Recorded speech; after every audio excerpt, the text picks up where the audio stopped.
সহি না। কোরআনে কারীমকে সুন্দর করে পড়তে হয়, যেভাবে মন চায় সেভাবে কোরআন তেলাওয়াত করলে হয় না। আল্লাহ তাআলা সূরা মুজাম্মিলের মধ্যে বলেছেন, ওয়ারাত্তিলিল কুরআনা তারতিলা,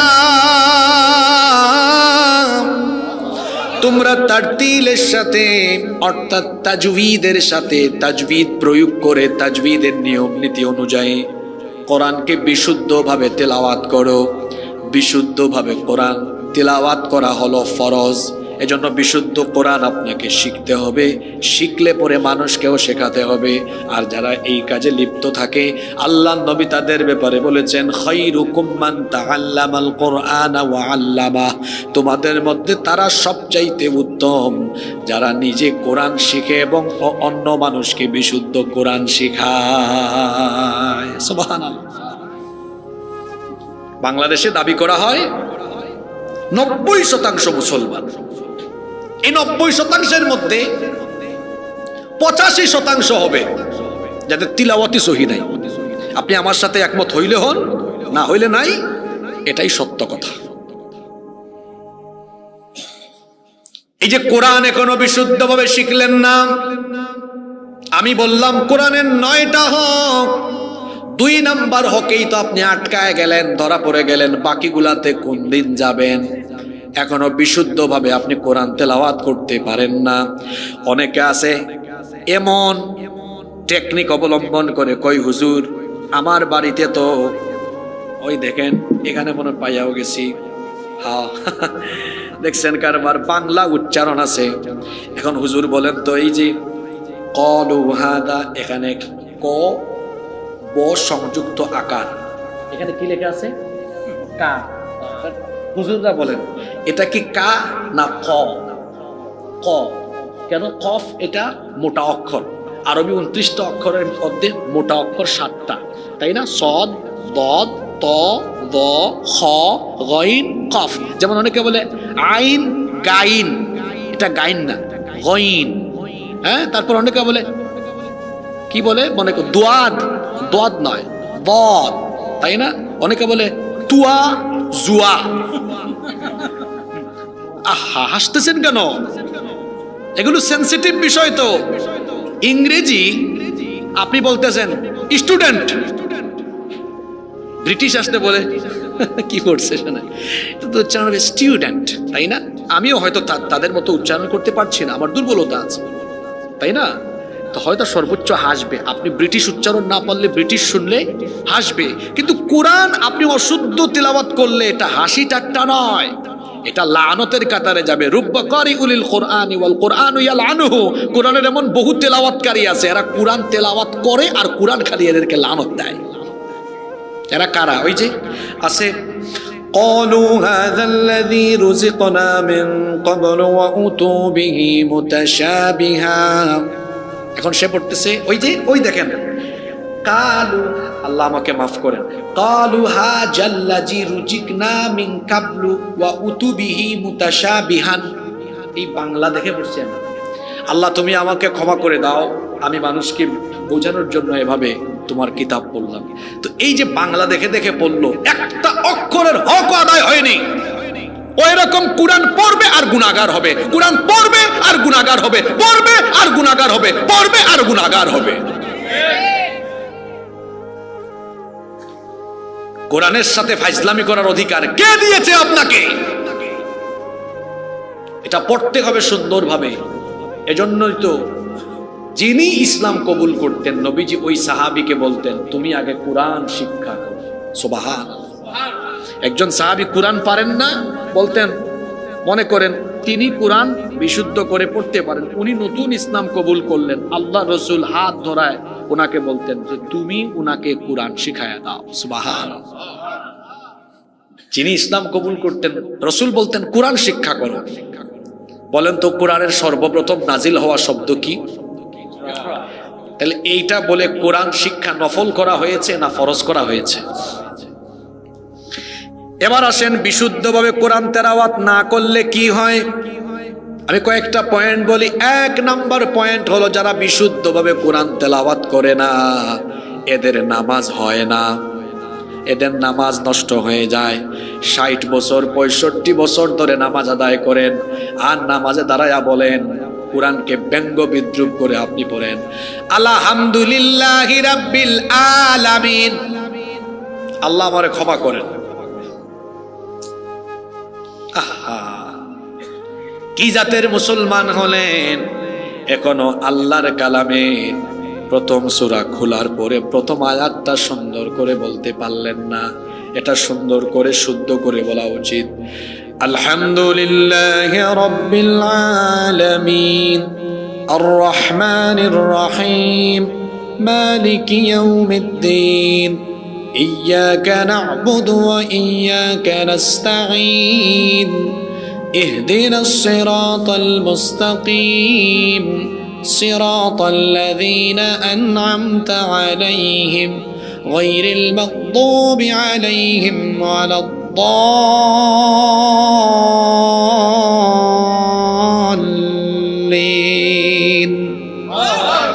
সুন্দর করে কোরআন তেলাওয়াত করতে হবে। বিশুদ্ধ করে কোরআন তেলাওয়াত না করলে 1 নাম্বার তার পাসওয়ার্ড তাহাজ্জুদ। আমার বিশ্ববিদ্যালয় জীবনের একটা ঘটনা মনে পড়ল। ওই স্যার এখন কানাডায় আছেন, আল্লাহ স্যারকে হেফাজত করেন। তো স্যার খুব আন্তরিক ছিলেন। একবার সন্ধ্যার পরে স্যারের বাসায় আমরা গেলাম। স্যার আমাদেরকে নাস্তা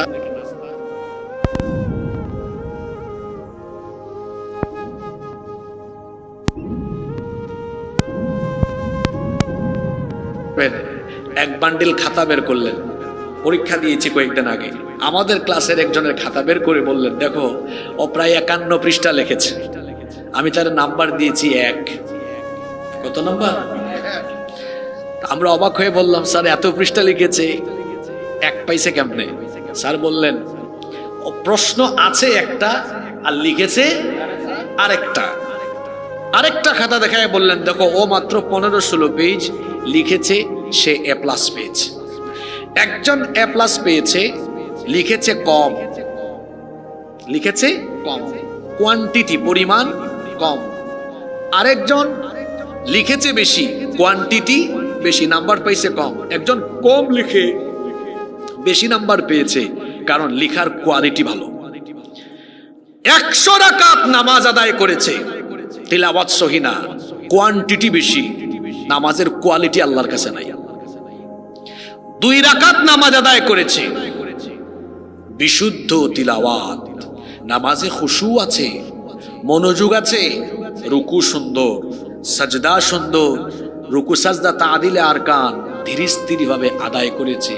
নামাজ পড়ছে 2 রাকাত, কোয়ালিটিফুল নামাজ, আল্লাহর দরবারে কবুল হয়ে গেছে। 100 রাকাত নামাজ আদায় করেছে। নামাজ চোর নাই, এটা আমার কথা না, শুনেন। আল্লাহ রাসূল হাদিসে আসছে, আল্লাহ রাসূল বললেন, আসওয়াউন নাসি সারিকা আল্লাযী ইয়াসরিকু মিন সালাতিহি। সবচেয়ে নিকৃষ্ট চোর হলো যে নামাজ চুরি করে। সাহাবীরা জিজ্ঞেস করলেন, ওয়া কাইফা ইয়াসরিক সালাতাহু ইয়া রাসূলুল্লাহ? বলেন সাল্লাল্লাহু আলাইহি ওয়াসাল্লাম, নামাজ আবার চুরি করে কেমনে? আল্লাহ রাসূল বলবেন, দেখবা কিছু লোক আছে, লা ইউতিম্মু রুকুআহা ওয়ালা সুজুদাহা ওয়ালা খুশুআহা। কিছু মুসল্লি আছে, এদের নামাজে রুকু সাজদা খুশু পরিপূর্ণভাবে আদায় করে না। দেখবেন কিছু মুসল্লি আছে, আল্লাহু আকবার আসে না, খুব দ্রুত গতিতে। তার নামাজ দেখলে মনে হয় ও ফিজিক্যাল এক্সারসাইজ করছে। রাসূলের ভাষায় এরা নামাজ চোর। এরা কি চোর? তো কোয়ান্টিটি নয়, কোয়ালিটি নিশ্চিত করেন। বলছিলাম, বিশুদ্ধভাবে তেলাওয়াত না জানলে কি ক্ষতি হয়? 1, আপনার নামাজ বাতিল। আর পরের 2টা পয়েন্ট বলবো, যদি আপনি হৃদয় দিয়ে আমার কথাগুলো, কোরআনের কথাগুলো শুনেন, তো আপনার কলিজাটা এখন কেঁপে উঠবে। বিশুদ্ধভাবে যদি কোরআন না শিখেন, রাসূলের শাফাআত থেকে আপনি বঞ্চিত হবেন। বলেন তো দেখি, কিয়ামতের দিন জান্নাতে যাওয়ার জন্য, নাজাত পাওয়ার জন্য রাসূলের সুপারিশের শাফাআতের দরকার আছে না নাই? সেই সকল লোকেরা কিয়ামতের দিন রাসূলের শাফাআত থেকে বঞ্চিত হবে যারা দুনিয়াতে থাকা অবস্থায় আল্লাহর কোরআন থেকে নিজেকে বঞ্চিত করেছে, যারা কোরআনে কারীম বিশুদ্ধভাবে শিখে নাই, কোরআনের রঙে রঙিন হয় নাই, যারা কোরআনকে পরিত্যাগ করেছে, আল্লাহর রাসূল কিয়ামতের ময়দানে তাদের বিরুদ্ধে আল্লাহর আদালতে অভিযোগ করে কি বলবেন শোনেন। কোরআনে কারীমের 25 নম্বর সূরা সূরাতুল ফুরকানের 30 নম্বর আয়াতে এসেছে, আল্লাহ তাআলা বলছেন রাসূল সেদিন বলবেন, ওয়াকালার রাসূলু ইয়া রাব্বি ইন্না কওমি ইত্তাখাযু হাযাল কুরআনা মাহজুরা। রাসূল সেদিন বলবেন, ইয়া রাব্বি, হে রব, ইন্না কওমি ইত্তাখাযু হাযাল কুরআনা মাহজুরা, নিশ্চয়ই আমার উম্মতের এই লোকগুলো দুনিয়াতে কোরআন পরিত্যাগ করেছে, কোরআনের কাছে যায় নাই, শিখে নাই, কোরআনের রঙে রঙিন হয় নাই, এজন্য আজ কিয়ামতের ময়দানে আমি রাসূল তাদেরকে পরিত্যাগ করলাম, তাদেরকে ছেড়ে গেলাম। ওইদিকে তাকায় কি দেখেন? আমার এই কথার চাইতে কি এদিকে তাকানো গুরুত্বপূর্ণ? কি বলছি বুঝছেন আপনি? রাসূল বলবেন, এরে আমি ত্যাগ করলাম, তার কোন বাপ বাঁচাবে? তার কোন বাপ তাকে বাঁচাবে? আর কথার ওজন বুঝতেছেন আপনি? ইন্না কওমি ইত্তাখাযু হাযাল কুরআনা মাহজুরা, নিশ্চয় আমার কওমের এই ব্যক্তি কোরআন পরিত্যাগ করেছে, আমিও পরিত্যাগ করি। কে বাঁচাবে আপনাকে? কোরআন বিশুদ্ধ করে না শিকার 3টা ভয়াবহ পরিণতি বলছে, পয়েন্ট মনে রাখেন। 1, নামাজ হবে না, দুনিয়ার কোন বড় আলেমকে গিয়ে জিজ্ঞেস করবেন, করেন গিয়া। নামাজে বিশুদ্ধ তেলাওয়াত করা ফরজ, বিশুদ্ধ তেলাওয়াত। 2, যে ব্যক্তি কোরআন বিশুদ্ধভাবে তেলাওয়াত করবে না সে রাসূলের সুপারিশ। 3, যে ব্যক্তি বিশুদ্ধভাবে কোরআন তেলাওয়াত শিখবে না এই ব্যক্তির জন্য আল্লাহ তাআলা দুনিয়া আর আখিরাতে আল্লাহর তরফ থেকে মোট শাস্তি রেখেছেন 3টা। কথা বুঝে থাকলে বলেন তো, ওই ব্যক্তির জন্য আল্লাহর তরফ থেকে বরাদ্দ শাস্তির সংখ্যা কয়টা? আসুন তো কোরআন থেকে জেনে নেই। কোরআনে কারীমের 20 নম্বর সূরা সূরাতুত তাহা এর 124 নম্বর আয়াত থেকে আল্লাহ তাআলা বলছেন, وَمَنْ أَعْرَضَ عَنْ ذِكْرِي فَإِنَّ لَهُ مَعِيشَةً ضَنكًا وَنَحْشُرُهُ يَوْمَ الْقِيَامَةِ أَعْمَى। আল্লাহ তাআলা বলছেন, আর যারা আমার উপদেশ সম্বলিত এই কিতাব থেকে মুখ ফিরিয়ে নিবে, ফাইন্না লাহু মাঈশাতান দানকা, নিশ্চয়ই আমি তাদের দুনিয়ার জীবনকে সংকীর্ণ করে দিব। মুফাসসিরিনে কেরাম এই মাঈশাতান দানকার ব্যাখ্যায় অর্থ দিয়েছেন মোট 2টা। জোরে বলেন কয়টা? 1 নম্বর ব্যাখ্যা তারা দিয়েছেন, অর্থাৎ ওই ব্যক্তির দুনিয়ার জীবনকে আল্লাহ সংকুচিত করে দিবেন, তার জীবনের সুখ শান্তি আল্লাহ কেড়ে নেবেন। টাকা পয়সা, গাড়ি বাড়ি, নারী প্রভাব প্রতিপত্তি দিয়ে সুখী হওয়া যায় না। অনেকের গাড়ি আছে, সুন্দরী নারী আছে, টাকা আছে, ক্ষমতা আছে, তারপরেও রাতের বেলা ঘুমাতে পারে না। আবার অনেকে আছে সুন্দরী বউ নাই, সুন্দর গাড়ি নাই, বাড়ি নাই, ক্ষমতাও নাই, দেখবেন মনে সুখ আছে, রাতের বেলা ঘুমও আছে। আছে না নাই? সুখ শান্তি এটা আল্লাহর তরফ থেকে আসে। এই আয়াত আপনি আপনার সমাজের মানুষের সাথে মিলায়া দেখেন, যাদের জীবনে কোরআন নাই, গিয়ে দেখেন টাকা পয়সা গাড়ি বাড়ি সব থাকলেও এদের জীবনে সুখ নাই। আল্লাহ এদের সুখ নিজে কেড়ে নিয়েছেন। আল্লাহ যদি কারো সুখ কেড়ে নেন, তাকে কি কেউ আর সুখ দিতে পারবে নাকি? সুখ শান্তি দেওয়ার মালিককে। আল্লাহ বলছেন, যে ব্যক্তি কোরআন থেকে মুখ ফিরাবে আমি তার জীবনের সুখ কেড়ে নিব। এই মাঈশাতান দানকার ব্যাখ্যায় মুফাসসিরিনে কেরাম 2 নম্বর যে অর্থ বা ব্যাখ্যা দিয়েছেন সেটা হলো, এই ব্যক্তিকে যখন কবরে রাখা হবে, কবর তার জন্য সংকুচিত হয়ে যাবে, সংকীর্ণ হয়ে যাবে। একদিন আমি আপনি আমরা সবাই কবরের বাসিন্দা হয়ে যাব। এই গ্রামেও হয়তো কবরস্থান আছে, গুরুস্থান আছে, এখানে একদিন আমাকে আপনাকে শুয়ে যেতে হবে। এই কবর অত্যন্ত সংকীর্ণ জায়গা। বাড়িতে আপনার খাট হলো 7/4, 4.5, 7/5, এত বড় খাটে আপনি থাকেন, কিন্তু কবর হলো মাত্র 3.5 হাত সংকীর্ণ। এই কবরে যদি এমন ব্যক্তি হয় যে ব্যক্তি দুনিয়াতে কোরআন শিখে নাই, তাকে রাখা মাত্রই মানুষ কবর দিয়ে যখন উঠে যাবে, 3.5 হাত কবর তার জন্য 3.5 হাত থাকবে না। দুই পাশের কবরের মাটি আস্তে আস্তে আস্তে আস্তে করে চাপতে চাপতে চাপতে চাপতে তাকে এমন জুড়ে চাপ মারবে, তার এক পাশের পাজরে গিয়ে অন্য পাশের পাজরে এভাবে ঢুকে যাবে। নাউযু বিল্লাহি মিন। এইভাবে করে তার উপরে শাস্তি চলতে থাকবে চলতে থাকবে, ইলা ইয়াউমি ইউবাসুন, পুনরুত্থান দিবস পর্যন্ত শাস্তি চলবে। 3 নাম্বার শাস্তি হলো ইসরাফিল যেদিন শিঙ্গা বাজাবে, কিয়ামত ঘটবে, কবর খুলে যাবে, ওই লোক কবর থেকে কেমনে উঠবে? আল্লাহ তাআলা পরের আয়াতে বলছেন, ওয়া নাহশুরুহু ইয়াউমাল কিয়ামাতি আমা, আমি এদেরকে অন্ধ করে, চক্ষু আলোহীন করে আমি কবর থেকে উঠায় হাসরের মাঠে এদেরকে একত্রিত করব। কিন্তু এই মানুষগুলো দুনিয়াতে অন্ধ ছিল, দুনিয়ায় অন্ধ ছিল না, দুনিয়াতে চোখে দেখতো।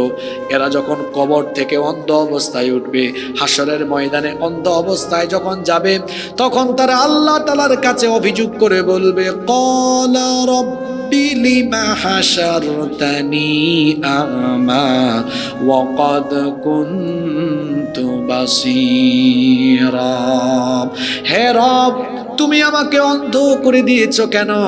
আমি তো দুনিয়াতে চক্ষুষ্মান ছিলাম, চোখে দেখতাম, কেন আমাকে অন্ধ বানিয়ে দিলে? আল্লাহ তাআলা তখন তাকে বলবেন, কাযালিকা আতাতকা আয়াতুনা ফানাসিতাহা ওয়া কাযালিকাল ইয়াউমা তুনসা। ঘুমাই গেছেন না আছেন? আল্লাহ বলবেন, তোমার কাছে না আমার কিতাব ছিল, আমার কিতাবের আয়াত ছিল, বাংলা দেখলা, ইংরেজি দেখলা, আমার আকাশ দেখলা, জমিন দেখলা, গুন্ডামি করলা, মাস্তানি করলা, এই চক্ষু দিয়ে কোরআন দেখলা না, চোখ থাকার পরেও তুমি কোরআন দেখলা না, আমার কিতাবকে তুমি ভুলে গেলে, এজন্য তোমার এই চক্ষুকে অন্ধ বানালাম। দুনিয়াতে আমার কিতাব কোরআনকে তুমি যেভাবে ভুলে গিয়েছিলে, আজ হাসরের মাঠে তোমার মতো গোলামকে আমি আল্লাহ ভুলে গেলাম। দেখি তো আমার কনসেন্ট্রেট শ্রোতা এখান থেকে আমি বের করি। এতক্ষণ যা আলোচনা হয়েছে 30 সেকেন্ডে একটু রিভিশন করি। আজকের আলোচনার টাইটেল, টপিক, মানুষের প্রতি কোরআনের কয়টি দাবি? কয়টা বলেছি? 2টা। 1 নাম্বার কি বলেছি? কোরআনের উপরে শতভাগ ঈমান আনা। 2, কোরআন বিশুদ্ধভাবে কোরআন না শিখার শাস্তি বলেছি কয়টা? 1 নাম্বার নামাজ, 2 নাম্বার রসুলের সুপারিশ, 3 নাম্বার আল্লাহর তরফ থেকে শাস্তি বরাদ্দ। 1 নাম্বারে মাশাআল্লাহ, আমার এই চাদরওয়ালা ভাই খুব মনোযোগী, শুকরান, ধন্যবাদ আপনাকে। 1 নাম্বার সুন্দর বলেছেন, দুনিয়ার সুখ আল্লাহ কেড়ে নেবেন। 2, কবরকে সংকীর্ণ করে দেওয়া হবে। 3, দেখছেন ওই যে ক্লাসের ভালো ছাত্র বাছাই করলাম আর দুর্বল ছাত্র বাছাই করলাম। পক্কর সক্কর 1 লক্ষ 2 লক্ষ শ্রোতার দরকার নাই, কাজের কাজই অ্যাক্টিভ 2-4 জন শ্রোতাই যথেষ্ট। যুগ জামানা পাল্টে দিতে চাই না অনেকজন, একজনই আনতে পারে জাতির জাগরণ। একটা বাস্তব সত্য কথা হলো, আমরা তো একাডেমিক লাইন থেকে উঠে আসা মানুষ, অর্থাৎ একাডেমিক লাইফ থেকে গড়ে উঠা মানুষ, যে বাজারি বক্তাদের মতো বক্তা না। তো একাডেমিক লাইফ থেকে আসছি, তো কথা যখন বলি একাডেমিক ওয়েতে বলি, আর বলার সময় মানুষও বাছাই করে ফেলতে পারি, আর নিজেও পড়াই তো মাহফিলের বাইরে ছাত্রদেরকে পড়াই, তো বুঝতে পারি চেহারার দিকে তাকালে কার মনোযোগ আছে কার মনোযোগ নাই। যদি কেউ মনোযোগের সাথে ওয়াজ না শোনেন, বলবো ওয়াজ শোনা ফরজ না, এত কষ্ট করে আইসে না, কম্বল গায়ে দিয়ে আরাম করে ঘুমায়েন। আর যারা মনোযোগের সাথে আসবেন বেশ ভালো। আমি আমার ছাত্র জীবনে আমার এখনো মনে আছে, আমি 3 ঘন্টা 4 ঘন্টা হেঁটে হেঁটে মাহফিল শুনতে গিয়েছি। একবার আমার মনে আছে, আমি তখন ক্লাস 5-এ পড়তাম। মাহফিলে যাওয়ার পথে একটা নদী ছিল, কোমর পানি ছিল। তা আমার মা আমার বাবা জানলে যেতে দিবেন না। আমি এজন্য বলেছি আজকে মাহফিলে যাচ্ছি, পথঘাট শুনেছি ভালো, যাওয়ার সময় ব্যাগ একটা নিয়েছি। বলেন ব্যাগ নিচ্ছ কেন, তুমি তো চলে আসবা। যে না নিচ্ছি আর কি, এমনিতেই যাওয়ার পথে যদি বেশি ঠান্ডা লাগে তো পড়বো, এটা বলে নিয়েছি। আসলে ওখানে যেতে নৌকা পাবো না জানতাম। কোমর পানি, নদী মোটামুটি লম্বা ছিল, কোমর পানিতে ভিজে গিয়েছি। ওই পারে গিয়ে কাপড় চেঞ্জ করে ভিজা কাপড় ওইটাতে ঢুকাইছি। রাত 2টা পর্যন্ত মাহফিল শুনেছি। এখন আসার পথে আমরা 4-5 বন্ধু গেলাম, ভয় পাই সবাই, কেমনে যাব। পরে এই যে খড় আছে না, খড়ের মধ্যেই ঘুমাইছি। ফজরের নামাজ পড়ে আবার গিয়েছি।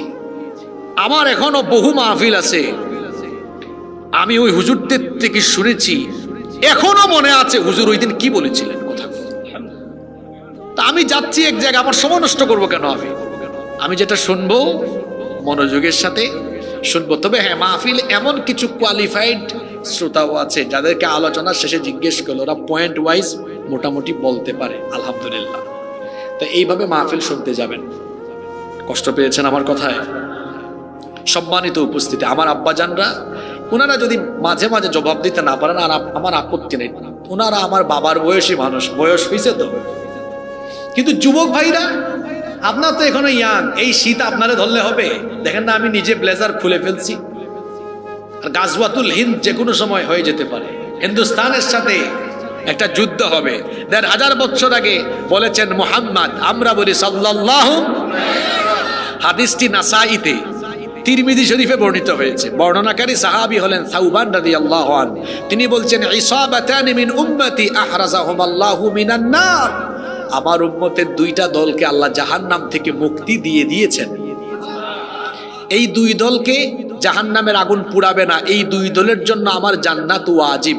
সুবহানাল্লাহ। একদল হলো ইসাবাতুন তাগজুল হিন্দ, যারা হিন্দুস্তানের বিরুদ্ধে যুদ্ধ করবে, তাদের জন্য জাহান্নামের আগুন হারাম করে দিয়েছেন কে? আরেক দল হলো ইসাবাতুন তাকুনু মা ঈসা ইবনে মারইয়াম আলাইহিস সালাম, যারা ঈসা আলাইহিস সালামের সাথে থাকবে। একজন নবীর এখনো ইন্তেকাল হয়নি, সেই নবীর নাম কি? ঈসা আলাইহিস সালাম। যদিও খ্রিস্টানরা দাবি করে তারা ঈসা আলাইহিস সালামকে শুলে চড়িয়ে হত্যা করেছে, কিন্তু তারা যাকে শুলে চড়িয়ে হত্যা করেছে তিনি ঈসা ছিলেন না, তিনি ছিলেন মিস্টার মিসা। অর্থাৎ যারা ওই ঘরে ঢুকেছিল তাদেরই মধ্যে একজনকে আল্লাহ ঈসা নবীর সুরত দিয়েছিলেন। আল্লাহ কি পারেন না? আর ঈসা নবীকে আল্লাহ আসমানে উঠায় নিয়েছেন 2 কারণে। 1 নাম্বার, তার নবীকে আল্লাহ হেফাজত করেছেন। 2 নাম্বার কারণ, তিনি দোয়া করেছেন, আল্লাহ নবী বানাইছো ঠিক আছে, কিন্তু আরেকটা দাবি আছে, অবশ্যই আমাকে আমার পরে যে আখেরি নবী আসবেন সেই নবীর উম্মত বানাতে হবে। সুবহানাল্লাহ। আল্লাহ বললেন, যাও, ফরিয়াদ কবুল করলাম, তোমার মরণ দিব না, আমার কাছে উঠায় রাখবো। শেষ জামানা ইমাম মাহদির আগমনের পরে যখন দাজ্জাল আসবে, দাজ্জালকে হত্যার জন্য ঈসা আলাইহিস সালামকে আবার দুনিয়াতে পাঠাবেন কে? তখন ঈসা আলাইহিস সালামের সৈন্য সাথী যারা হবে, আল্লাহ বলেছেন আমি তাদের জন্য জাহান্নাম হারাম করে দিব। ঈসা আলাইহিস সালাম আসবেন সিরিয়ার দামেস্কের পূর্ব দিকের সাদা গম্বুজওয়ালা একটি মসজিদে ফজরের নামাজের সময় 2 জন সাহাবীর কাঁধের উপর অবতরণ করে, 2 জন সাহাবীর কাঁধের উপর ভর করে ওই মসজিদে অবতরণ করবেন। আল্লাহু আকবার। সিরিয়া এটা পবিত্র ভূমি, কোরআনে কারিমে এটাকে বলা হয়েছে আল আরদুল মুকাদ্দাসা। এটা শাম। হাদিসে শামের অনেক ফজিলত আছে। শাম হলো বর্তমান সিরিয়া, ফিলিস্তিন, লেবানন আর জর্ডান, এই রাষ্ট্রের যে আয়তন, এই রাষ্ট্রগুলোর নবীর সময় এই রাষ্ট্রগুলোর আয়তন নিয়ে গড়ে ওঠা দেশের নাম ছিল শাম। ফিলিস্তিন শামের অন্তর্ভুক্ত, সিরিয়া শামের অন্তর্ভুক্ত। এই দেশগুলোর জন্য আল্লাহ রাসূল দোয়া করে গিয়েছেন, আল্লাহুম্মা বারিক লানা ফি শামিনা ওয়া ফি ইয়ামানিনা। আল্লাহ আমাদের শামে, আমাদের ইয়ামেনে তুমি বরকত দাও। সুবহানাল্লাহ। তো আসতে বললেন মাহফিলে আপনারা ঠিক জোরে বলেন সুবহানাল্লাহ, আল্লাহু আকবার বলতে পারেন। এই যে আমি এতক্ষণ ধরে কথা বলতেছি, ঠিক কি না? ঠিক না বে ঠিক বলেছি একবারও? কেন বলি নাই? আপনি বললে, আপনি ঠিক বললেও কোরআনের কথা ঠিক, কিছু না বললেও ঠিক। কোরআনের কথা এমনি ঠিক। বরং কোরআন শুনতে আসলে বলতে পারেন সুবহানাল্লাহ, আল্লাহু আকবার। আপনি আল্লাহর বরত্ব ঘোষণা করতে পারেন, আল্লাহর প্রশংসা করতে পারেন। যেমন শুনছেন আল্লাহ 2 দলকে জাহান্নাম থেকে মাফ করে দিবেন, সুবহানাল্লাহ সুবহানাল্লাহ। আপনি বললেন ঠিক, ফজিলত কোথায় এটার? কিন্তু সুবহানাল্লাহ বলার ফজিলত, আল্লাহু আকবার বলার, আলহামদুলিল্লাহ বলার ফজিলত আছে। তো মাহফিলে ঠিক ঠিক এটা বাদ দেন। বরং এই যে হাদিস পড়লাম, 2 দলকে আল্লাহ জাহান্নাম থেকে মাফ করে দিবেন, সুবহানাল্লাহ। ইসাবাতুন তাগজুল হিন্দ, যারা হিন্দুস্তানের বিরুদ্ধে যুদ্ধ করবে, শুনছেন আল্লাহু আকবার। আর যুদ্ধের কথা শুনলেই তো মুসলমান বলে আল্লাহু আকবার। সওয়াব হইছে না গুনাহ হইছে? আর আমি বললাম হিন্দুস্তানের বিরুদ্ধে যুদ্ধ হবে, ঠিক, সওয়াব হইছে? জোরে বলেন, সওয়াব হইছে? সময় কাজে লাগাবো ইনশাআল্লাহ। তো বলছিলাম সিরিয়ার কথা। এই সিরিয়া, এই শামের ভূমি হবে আরদুল মাহশারি ওয়াল মানশার, এটা হবে হাসরের ময়দান। আল্লাহ রাসূল বলেছেন এটা হবে আগামীর পৃথিবী পরিচালনার কেন্দ্রবিন্দু। ইমাম মাহদি গোটা দুনিয়া শাসন করবেন, আর হেডকোয়ার্টার, হেড অফিস, তার অফিস থাকবে সিরিয়ায়। সুবহানাল্লাহ বলবেন না? এই সিরিয়া কালকে বাশার আল আসাদ, আসাদ পরিবার মুক্ত হয়েছে, হ্যাঁ, বিমানে করে পালাইছে। এই সুন্নাত তো আমার দেশের উনি শুরু করেছেন, ঠিক কিনা? কোন জালেম, আমরা গত 15 বছর ধরে বলে আসতেছি ওয়াজ মাহফিলগুলোতে যে স্বৈরাচার আর জালেমদের পতন খুব সাংঘাতিক ভাবে হয়। আপনারা খালি বলতেন হুজুর আসবে, তো বুঝলাম কখন আসবে, অধৈর্য হয়ে গিয়েছিলেন। আল্লাহর কোরআনের কথা সত্য, পৃথিবীর কোন জালেম, কোন স্বৈরাচারের সম্মানজনক বিদায় হয় নাই, আল্লাহ বেইজ্জত করে দিয়েছেন সবগুলোকে। এজন্য জুলুম করা যাবে। তা আমি যেখানে ছিলাম সেখানে যাচ্ছি, ওই বলছিলাম আর কি যে হিন্দুস্তানের বিরুদ্ধে যুদ্ধ হবে। এখন ঠান্ডা ধরলে হবে? শীতকে আপনারা ধরতে হবে। কষ্ট হচ্ছে আপনাদের? আচ্ছা, আমি যদি ধরেন আর আপনাদের থেকে বেশি না, যদি 20 মিনিট সময় চেয়ে নেই, আপনারা কি আমার উপর রাগ করবেন? রাগ করবেন? আরো পারবেন না? আচ্ছা, দেখা যাবে। আরো পারবে না? মাশাআল্লাহ, আল্লাহ কবুল করেন। তাইলে আমাদের প্রতি এটা বললাম, টেস্ট করলাম আর কি, আমি তাকে এলাম টেস্ট। তারপরে যদি কি আপনাদের মনোযোগ ভালো তো সময় বাড়বে, যদি মনোযোগ কম দেখি আমিও কমাই দেবো আর কি। অবস্থা বুঝে ব্যবস্থা হবে ইনশাআল্লাহ। তাহলে আমার ভাইয়েরা, আমি আপনাদের পা ধরে অনুরোধ করে যাচ্ছি, আমার মা বোন, আজকে মহিলা প্যান্ডেল আছে, আমি মা বোনদের পা ধরে অনুরোধ করছি, আপনাদেরকে অনুরোধ করছি, দয়া করে কোরআন শিখুন। আমি এই মসজিদের সম্মানিত কমিটির দায়িত্বশীল বৃন্দকে অনুরোধ করে যাব, আপনারা এই মসজিদের সম্মানিত ইমাম এবং খতিব সাহেবকে দিয়ে একটি বিশুদ্ধ কোরআন শিক্ষা সেন্টার চালু করুন। আলহামদুলিল্লাহ, আমি খুশি হয়েছি, কিন্তু আমি চাইবো না ফ্রি না। মনে রাখবেন, বাঙালি ফ্রি জিনিসের দিকে দৌড়ায়, আর যেটা ফ্রি ওইটা মানুষ মূল্যায়ন করে শিখে না। আপনারা মাসে 1000 টাকা ফিস নেবেন, কমপক্ষে 1000 টাকা। কোরআন শিখবে 1000 টাকা দিবে না, তার ছেলে মেয়ে ইংরেজি শিখবে 5000 টাকা দিলে। আমি শেষ করি আব্বাজান। আচ্ছা বলেন আব্বাজান, এই যে ইংরেজি, গণিত, ফিজিক্স, কেমিস্ট্রি, ম্যাথমেটিক্স, এই বইগুলার দাম বেশি, সম্মান বেশি, মর্যাদা বেশি না কোরআনের বেশি? তো যদি কোরআনের সম্মান মর্যাদা বেশি হয়, তো ইংরেজি, ম্যাথ, ফিজিক্স, কেমিস্ট্রির শিক্ষকের মর্যাদা বেশি হবে না কোরআনের মর্যাদা বেশি হবে? আমার দেশের মানুষরা হুজুরদেরকে ধনী দেখতে চায় না। দেখবেন সরকারি বিভিন্ন খরচের খাতে দেখবেন আপ্যায়ন খরচ 2000 টাকা, যাতায়াত খরচ 5000 টাকা, হুজুর দিয়ে মিলাদ খরচ 200 টাকা। ঠিক আছে কথা? আপনাদের কথা বাদ দিলাম, আমার দেশের হুজুররাও হিংসুক, হুজুরও চায় না আরেক হুজুরের টাকা হোক। আর বাংলাদেশের সব, আমি আবার একটু ঠুটকাটা স্বভাবের মানুষ, মানে আমি খুব স্ট্রেইট ফরওয়ার্ড, যেটা বলি চোখের দিকে তাকাই বলি। আমার দেশে হিংসুকের জাত হলো সবচেয়ে বেশি হিংসুক হুজুর জাতি, এবং এরা এত হিংসুক, আপনি আওয়ামী লীগ আর বিএনপির মানুষকে আগামীকাল সকালে এক টেবিলে চেষ্টা করলে বসাইতে পারবেন, কিন্তু 2 দলের হুজুরকে পাল্লায় ব্যাং যেমন একসাথে রাখা কঠিন, হুজুরদেরকে এক টেবিলে বসানো তেমন কঠিন। কষ্ট পেয়েছেন আমার কথা, তাই না? এটা কেন জানেন? এই জায়গাটা এটা চিপা চাপা সংকীর্ণ, এটাকে উদার করে দেন। সবাইকে ভালোবাসতে শিখুন। কওমিতে যিনি পড়েন, আলিয়াতে যিনি পড়েন, যিনি জামাত, যিনি হেফাজত, যিনি খেলাফত, যিনি খেলাফত আন্দোলন, জমিয়ত, যে যেখানে আছেন সব আমার ভাই। সুবহানাল্লাহ, সব আমার। এটাকে বড় করে দেন, দিলটাকে বড় করে, তাহলেই আমরা একত্রিত হতে পারবো ইনশাআল্লাহ। কই জেলখানায় তো সাইদি সাহেবকেও রাখলো, আমির হামজাকেও রাখলো, মাওলানা মামুনুল হক সাহেবকেও রাখলো, নাকি বলছে না আপনি কমি আর আপনি থাকেন। জেলখানায় কিন্তু কওমি, আলিয়া, হেফাজত, জামাত সবগুলারে একসাথে রাখে নাই? ফেরাউনের দল কি একসাথে রাখে নাই? তো ফেরাউনের দল ঠিকই বুঝে যে কওমি হোক আর আলিয়া হোক, হেফাজত আর হোক আর জামাত হোক, সবাই কিন্তু এক জিনিস, ইসলামপন্থী। ঠিক কিনা? ওদের ভাষায় এরা মৌলবাদী, এরা জঙ্গিবাদী। আমাদের দুশ্মনরা আমাদেরকে ঠিকই আইডেন্টিফাই করে, কিন্তু দুঃখ হলো আমরা তাদেরকে চিনতে পারলাম না। আল্লাহ আমাদেরকে বুঝার তৌফিক দেন। আমি অনুরোধ করে যাব, আপনারা নিয়মিত একটা কোরআন শিক্ষা সেন্টার চালু করবেন আর ফ্রি রাখবেন, 1000 টাকা। হ্যাঁ, যার সমস্যা আছে তার থেকেও নেবেন, বলবেন তুমি 500 টাকা দাও। আরো সমস্যা আছে 100 টাকা দাও। আচ্ছা, যার আর্থিক সমস্যা আছে সে কি শিখবে না? সে শিখবে, অবশ্যই শিখবে, কিন্তু তাকে কিছু না কিছু দিতে হবে। কেন? তাইলে তার মূল্য থাকবে। দেখবেন যারা মেডিকেল সায়েন্সে পড়ে, আচ্ছা এখানে ছাত্ররা আছেন না, বলেন সায়েন্সের স্টুডেন্টরা বেশি পড়ে না আর্টসের স্টুডেন্টরা বেশি পড়ে?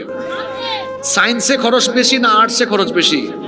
ও বেশি খরচ করে মাথায় থাকে, ভালো করে পড়তে হবে, ওগুলো উঠেই ফেলতে হবে আমাদের।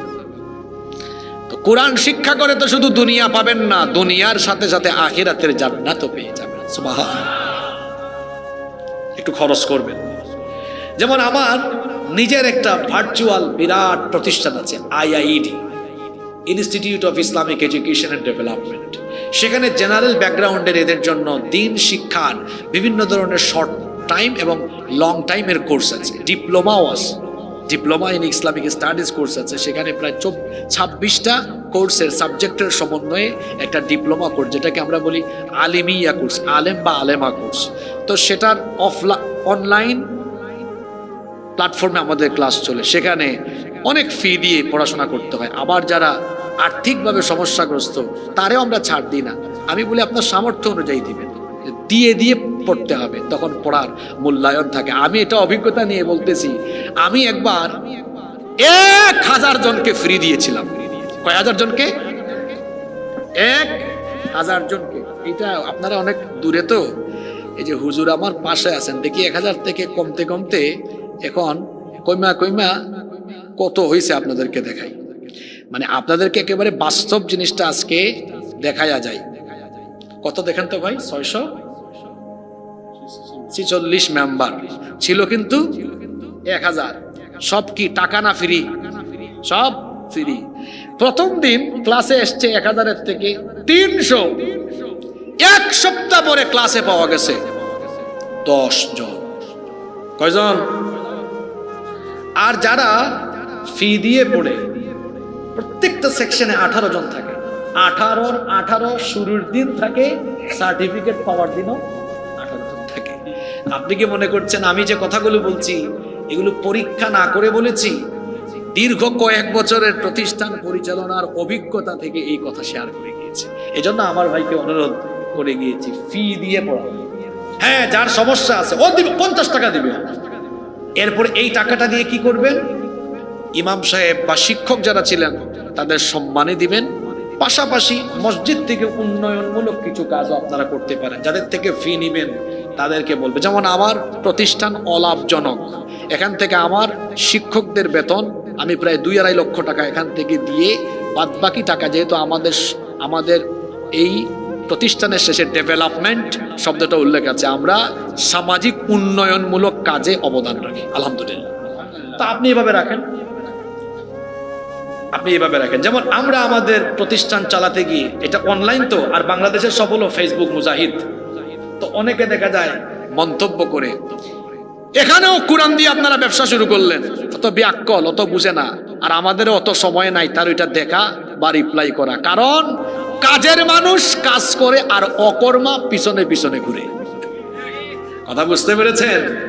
ও আমার প্ল্যান বুঝে না। আমি চাই কোরআনের শিক্ষা থেকে পিছিয়ে পড়া একটা প্রজন্মের দুয়ারে দুয়ারে কোরআনের শিক্ষাকে পৌঁছে দেওয়া। ও এটা বুঝে না, ওর মাথায় এটা নাই। আমি অনুরোধ করে গেলাম এই এলাকায় যেন একটা কোরআন প্রশিক্ষণ কেন্দ্র চালু করা আসে, ইনশাআল্লাহ কবুল করে। কষ্ট হচ্ছে আপনাদের, তাই না?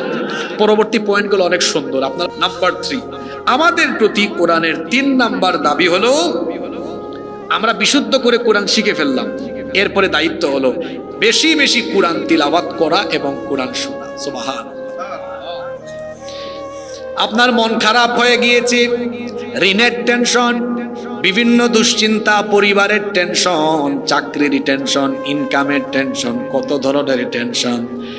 বিশ্বাস করেন, প্রতিদিন যদি আপনারা কোরআন তেলাওয়াতের আমল করতে পারেন, দেখবেন হৃদয়ে আল্লাহর তরফ থেকে এক ধরনের প্রশান্তি নেমে এসেছে। সব জিনিস কম থাকলেও দেখবেন হৃদয়ের মধ্যে শান্তি আছে, কারণ শান্তি দেওয়ার মালিক যিনি, গলার আওয়াজ বড় করে সবাই বলেন তিনি কি? ওয়াইদা তুলিয়াত আলাইহিম আয়াতুহু যাদাতহুম ঈমানা। কোরআনের তেলাওয়াত করা হলে পরে মানুষের ঈমান বাড়ে। এটা মোল্লার কথা নয়, কথাটা কার? আপনার ঈমান তরতাজা হবে, ব্যাটারিটা লোডেড হবে, ব্যাটারি ফুলফিল হবে, ব্যাটারি ফিউজ হবে না। ঘরে বাড়িতে বেশি কোরআন তেলাওয়াত করবেন। আল্লাহর নবী বলেছেন, লা তাজালু বুয়ুতাকুম মাকাবির, তোমরা তোমাদের ঘরকে কবর বানিয়ে ফেলো না, ঘরের ভেতরে কোরআনে কারীম তেলাওয়াত করো। ইন্নাল বাইতাল্লাযী তুকরাউ ফীহি সূরাতুল বাকারা ইয়ানফিরুশ শাইতানু মিনাল বাইত। আল্লাহর নবী বলেছেন, যে ঘরের মধ্যে সূরা বাকারা তেলাওয়াত হয় ওই ঘরের মধ্যে শয়তান থাকতে পারে না। কোরআনের তেলাওয়াত শুনে ঘর থেকে শয়তান পালিয়ে যায়। তাহলে হাদিস থেকে বোঝা গেল, যার বাড়িতে কোরআনের তেলাওয়াত যত বেশি, ওই বাড়িতে আল্লাহর রহমত আর বরকত কম না বেশি? যার বাড়িতে কোরআনের তেলাওয়াত কম, ওই বাড়িতে শয়তানের আড্ডাখানা, শয়তানের তামাশা কম না বেশি? তা আমরা আমাদের বাড়িতে রহমত আর বরকত চাই কি চাই না? এই জন্য প্রতিদিন বাড়িতে আমরা কোরআন পড়ব। ইনশাআল্লাহ পড়বেন নাকি এমনি এমনি বললেন? সবাই পড়তে পারবেন তো? আল্লাহ সবাইকে তৌফিক দেন। তারপরে 4 নাম্বার দাবি হলো, কোরআন আপনি শিখলেন, শিখার পরে আপনি অন্যকে কোরআন শেখাবেন। বিশেষ করে আপনার অধীনস্থ যারা আছে তাদেরকে কোরআন শেখানো, এটা আপনার দায়িত্ব। যেমন আপনার স্ত্রী কোরআন না জানলে তাকে আপনি কোরআন শেখানোর ব্যবস্থা করবেন। আপনার সন্তান, আপনার ছেলে মেয়েকে কোরআনের শিক্ষা দেওয়া, এটা বাবা হিসাবে, মা হিসাবে আপনার দায়িত্ব। আহারে, আমরা অনেক পিতামাতা আছি এই জায়গায় ব্যর্থতার পরিচয় দেই। আমরা আমাদের সন্তানদেরকে ইংলিশ মিডিয়ামে পড়াই, অসুবিধা নাই, ইংলিশ মিডিয়ামে বাচ্চাদেরকে পড়ানো দরকার, আমি আপত্তি করি না। ভালো স্কুলে, ভালো মাদ্রাসায় পড়ায়, কোনো অসুবিধা নাই। কিন্তু সবার আগে বাচ্চাকে আপনি কোরআন শেখাবেন। অ আ ক খ ABCD বাচ্চা শিখবে পরে, আপনার বাচ্চাকে আলিফ বা তা থা শিখাতে হবে সবার আগে। সন্তানকে কোরআন শিখান। চোখের সামনে যদি আপনার সন্তান সুন্দর তিলাওয়াত করে, আপনি বাড়িতে ঢুকলেন আর শুনলেন 6 বছরের ছেলে, 7-8 বছরের ছেলে মেয়ে, আপনি বাড়িতে ঢুকে শুনলেন তার রুমে তেলাওয়াত করছে, বিসমিল্লাহির রহমানির রহিম, ইয়াসিন ওয়াল কুরআনিল হাকিম, إنك لمن المرسلين على صراط مستقيم تنزيل العزيز الرحيم لتنذر قوما ما أنذر آباؤهم فهم غافلون। বাড়িতে শুনছেন আর ছেলে পড়ছে, মেয়ে পড়ছে, বলেন একটু ভেবে চিন্তে বলেন কেমন লাগবে? কেমন লাগবে? কেমন লাগবে? আল্লাহর কসম, আপনার কলিজাটা ঠান্ডা হয়ে যাবে। আমার একটা মেয়ে আছে, খুব ছোট্ট, 9 মাস। তো কালকে বাসা থেকে ভিডিও পাঠিয়েছে, ও আল্লাহ আল্লাহ জপতে পারে, এটা পড়ছে তো ও 3-4 বার এটা পড়ছে। আমি বাপ হিসাবে শোনার পরে আমি যে কি খুশি হয়েছি এটা আপনাদেরকে কোনো কিছু দিয়ে বুঝাইতেও পারবো না। তা আমি চিন্তা করলাম যে আমার বাচ্চার আল্লাহ আল্লাহ শব্দ শুনে যদি আমার এত মজা লাগে, তাহলে এই বাচ্চা যদি হাফেজ হয়, যদি আলেম হয়, তার মা বাবার কত আনন্দ লাগবে। সুবহানাল্লাহ। আপনারা কি চান না আপনাদের ছেলে মেয়েগুলো এমন হোক? আচ্ছা বাবা বলেন তো, আপনার ছেলে আগামী রমজান মাসে তারাবিতে ইমাম দাঁড়িয়েছে, প্রথম দিন শুরু করেছে আলিফ লাম মিম যালিকাল কিতাবু লা রাইবা ফীহি হুদাল লিল মুত্তাকিন, আর শেষ তারাবিতে গিয়ে বলেছে আল্লাযী ইউওয়াসওয়িসু ফী সুদুরিন নাসি মিনাল জিন্নাতি ওয়ান নাস। সারা মাসে কুরআন তেলাওয়াত করেছে, মানুষকে কুরআন শুনে আছে, আর সেই মসজিদে ছেলের পেছনে আপনি মুক্তাদি হয়ে ছেলের কাছ থেকে কুরআন পুরোটা শুনেছেন। এর চেয়ে জান্নাতের সুখ বাপের জন্য আর কি হতে পারে? কি হতে পারে? কি হতে পারে বলেন? আপনার ছেলে আপনাকে 100 কোটি টাকা উপার্জন করে হাতে দিলেও এত আনন্দ লাগবে না সে যদি আপনার এরকম কুরআন শোনাইতে পারে যতটা আনন্দ লাগবে। এরকম সন্তানগুলো হোক, আপনারা চান না? আপনার প্রতি কোরআনের 4 নাম্বার দাবি হলো আপনার অধীনস্থদেরকে কোরআন আপনি শিক্ষা দিবেন, না দিলে আপনি দায়ী। এই বাচ্চা কিয়ামতে বলবে, আমার দিকে তাকান, এই বাচ্চা বলবে আল্লাহ আমার বাপ আমাকে ইংরেজি শিখিয়েছে, বাংলা শিখিয়েছে, কোরআন শিখায় নাই, আমার বাপকে আমার সামনে আনেন। আল্লাহ বলবেন তোমার বাপ মাকে আজকে তুমি কি করবে? বলবে আমি শুধু অপমান নয়, চূড়ান্ত অপমান করব। নাজআলহুমা তাহতা আকদামিনা লিয়াকুনা মিনাল আসফালিন, আমি আমার বাপ মায়ের বুকের উপরে উঠে তাদের বুকের উপরে পাড়া দিয়ে পদদলিত করে জাহান্নামে যাব। চিন্তা করুন তো, বাপ হিসাবে মা হিসাবে কতটা ব্যর্থ আপনি যদি বাচ্চাকে কোরআন শিখাতে না পারেন। যদি বাচ্চাকে কোরআন না শিখাতে পারেন, আপনার ছেলে আর মেয়ে এইভাবে আপনাকে অভিযুক্ত করবে, দায়ী করে আল্লাহর আদালতে মামলা করে আটকায় দিবে। আর যদি আপনি বাচ্চাটারে কোরআন শিখায় যেতে পারেন, আলেম বানায় যেতে পারেন, আপনি কিয়ামতের দিন আটকে যাবেন। কিন্তু একজন হাফেজ, একজন আলেম কিন্তু সে জান্নাতি হলে তার পরিবারের কমপক্ষে 10 জনের জন্য শাফায়াত করতে, সে বলবে আল্লাহ আমারে জান্নাত দিয়েছেন, আমার বাপকে আপনি আটকাবেন কেন? আমার মাকে আপনি আটকাবেন কেন? আমি আজকে আপনার দরবারে আমার বাপের জন্য মায়ের জন্য জান্নাতের সুপারিশ করছি। আল্লাহ বলবেন ফেরেশতারা এর বাপ মাকে ছেড়ে দে, জান্নাতে ঢুকানোর আগে উলবিসা ওয়ালিদাহু তাজান ইয়াউমাল কিয়ামাহ, এই হাফেজ এই আলেম কোরআনওয়ালা সন্তানের এই বাপ মার মাথার মধ্যে নূরের মুকুট পরিধান করিয়ে দাও। আখিরাতে সম্মান আছে, আর দুনিয়ায় বুঝি নাই? দুনিয়ায় বুঝি নাই? আমার বাবা নাই, ইন্তেকাল করেছেন, আল্লাহ তাকে ক্ষমা করুন। তিনি যদি আজকে বেঁচে থাকতেন আর তিনি যদি দেখতেন তার ছেলে বগুড়ায় গিয়ে মানুষকে কোরআন শোনাচ্ছে, তা আমার আব্বার খারাপ লাগতো না ভালো লাগতো? দুনিয়াতেও সম্মান, আখিরাতেও। আমাদের উপরে কোরআনের 4 নাম্বার দাবি, আমার অধীনস্থদেরকে আমি অবশ্যই কোরআন শিক্ষার ব্যবস্থা করব। রাজি আছেন? মিলান দেখেন তো কয়টা পূরণ করছেন। নাম্বার 5, বেশি কষ্ট হয়ে যাচ্ছে আপনাদের, আমি বড় জোর আর আপনাদের থেকে 11 মিনিট সময় নিব। হ্যাঁ, কষ্ট হচ্ছে? বগুড়ার দই যেমন মজা, আজকে খাওয়াইছেন বগুড়ার দই যেমন মজা, বগুড়ার শ্রোতাও তেমন মজা। আমি গত 7-8 বছর ধরে বগুড়াতে যতবার আসছি কথা বলছি, কোনোদিন আমার খারাপ লাগে নাই। বগুড়ার মানুষ ধরলে ছাড়ে না, আলহামদুলিল্লাহ। আল্লাহ ভালোবাসা কবুল করেন। 5 নাম্বার দাবি হলো যতটুকু পারেন আপনি কোরআন যথাসাধ্য মুখস্থ করবেন। সবাইকে হাফেজ হতে হবে বিষয়টা এমন নয়। যেমন আরব দেশগুলোতে এমন আছে, তারা তাদের কারিকুলামে কোরআনের কিছু অংশ, নির্ধারিত অংশ হিফজ করা বাধ্যতামূলক করেছে। আমার দিকে তাকান তো বাবারা, ভাইয়েরা, যদি আমার দেশের শিক্ষা এমন হতো, এমন হলে কেমন হতো একটু শুনেন। এই যে স্কুল কলেজ মাদ্রাসা না থেকে যদি একমুখী শিক্ষা হতো, কিরকম? আমার দেশের শিক্ষা প্রতিষ্ঠানে ইংরেজি, বাংলা, সমাজ বিজ্ঞান, অর্থনীতি, পৌরনীতি, আইসিটি সব থাকবে। তার সাথে প্রত্যেক ক্লাসে কোরআন থাকবে, হাদিস থাকবে, ফিকহ থাকবে, আরবি থাকবে। এর সাথে কোরআনের একটা সিলেবাস। আমার দিকে থাকা প্লে নার্সারি বাদ দিলাম, ওদেরকে আমরা দিন আদব কায়দা শিখালাম। আদব কায়দা শিখালাম, মানুষকে দেখলে সালাম দিতে হয়, তারপরে ভাত খাওয়ার সময় বিসমিল্লাহি আলা বারকাতিল্লাহ, ঘর থেকে বেরোলে বিসমিল্লাহ, বিসমিল্লাহি তাওয়াক্কালতু আলাল্লাহ পড়তে হয়। আদব কায়দা দোয়া দুরূদ শিখালেন। আর ক্লাস 1 থেকে 1, এটা তাকান 1, 2 এই 2 ক্লাসে তাজবিদ সহ বিশুদ্ধ কোরআন শিখালেন। ক্লাস 1-এ নাজেরা কায়দা পড়ান, নাজেরা পড়ান। ক্লাস 2-তে বিশুদ্ধ কোরআন শিখান। ক্লাস 1 শেষ, 2 শেষ।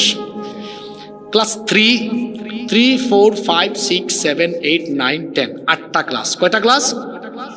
8টা ক্লাস।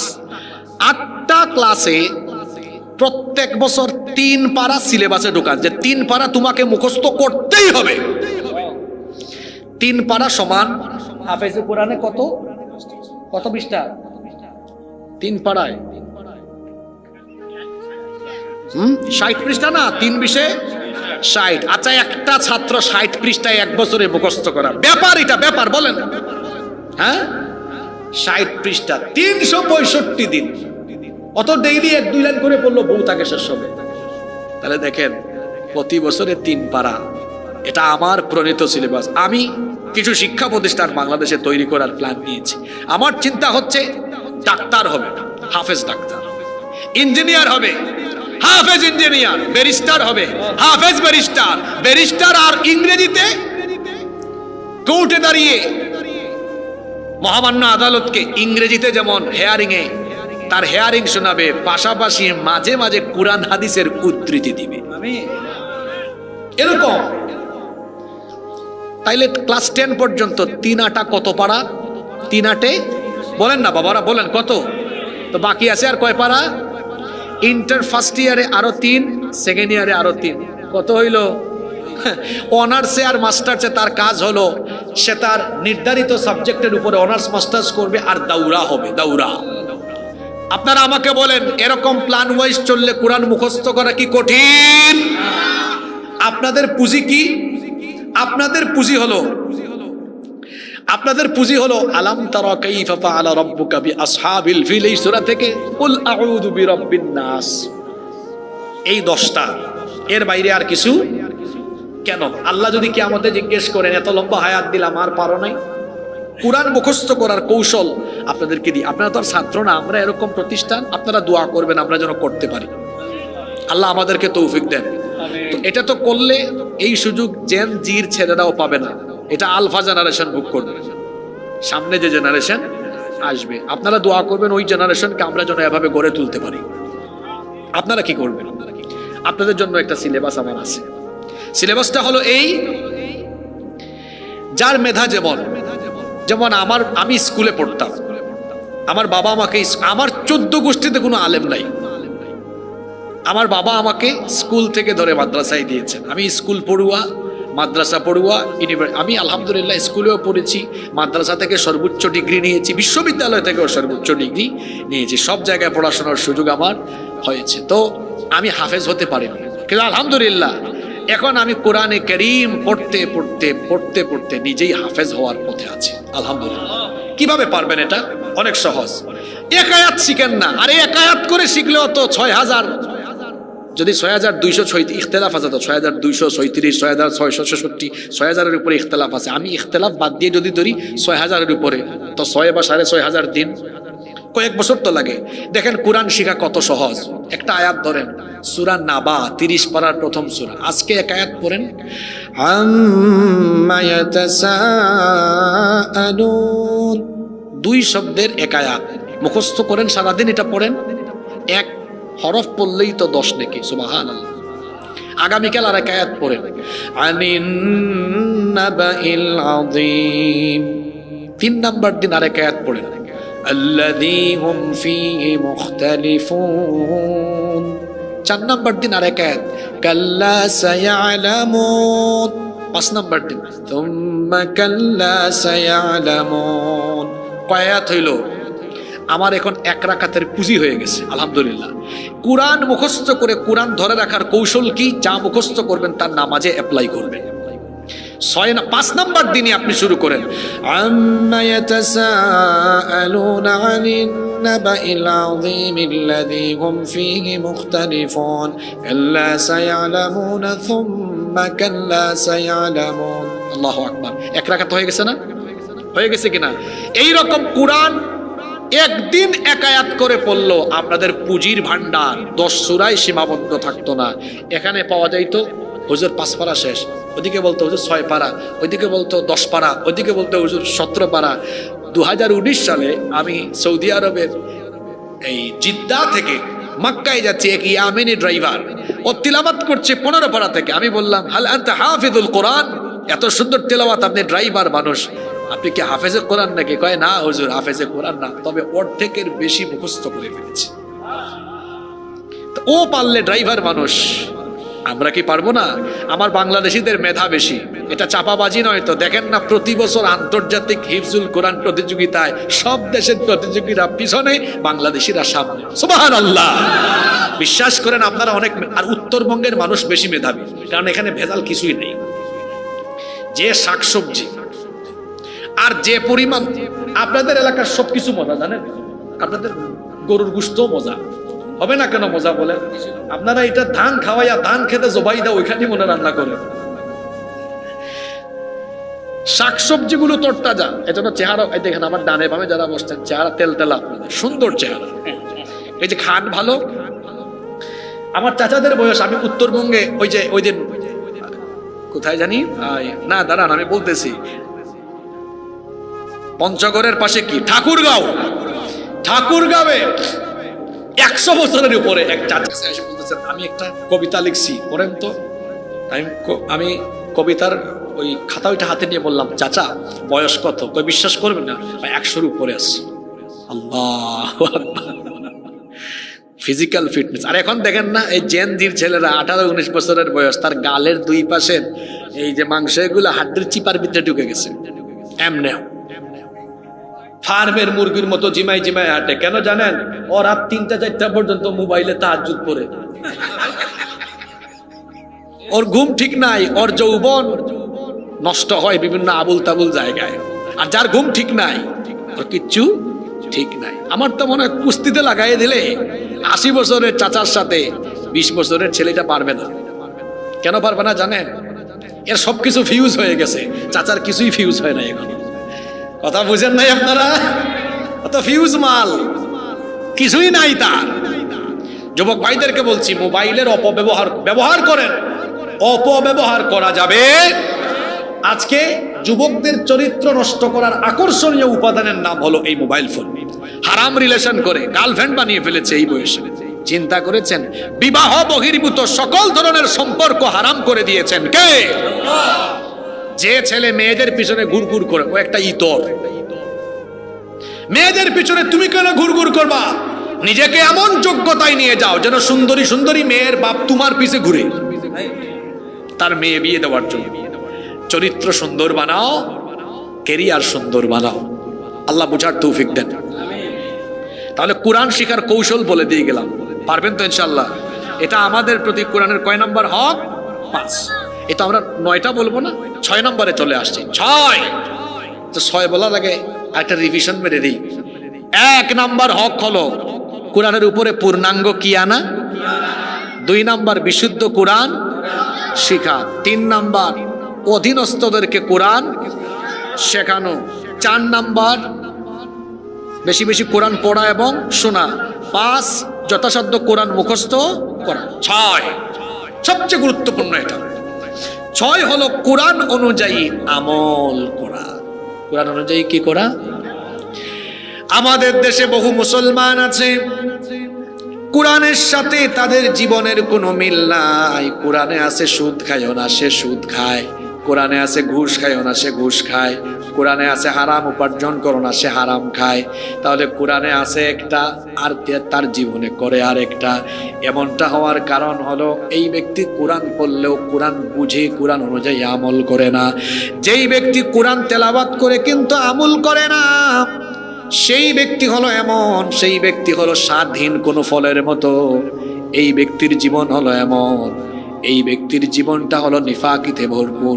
আল্লাহ নবী বলেছেন কোরআন এমন ভাবে পড়ো যাতে, কোরআন এমন ভাবে তুমি পড়ো যাতে জীবনের সাথে তোমার মিল থাকে।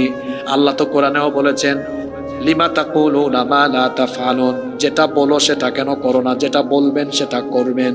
কোরআন আপনি পড়বেন, সেই অনুযায়ী আপনি আমল করবেন।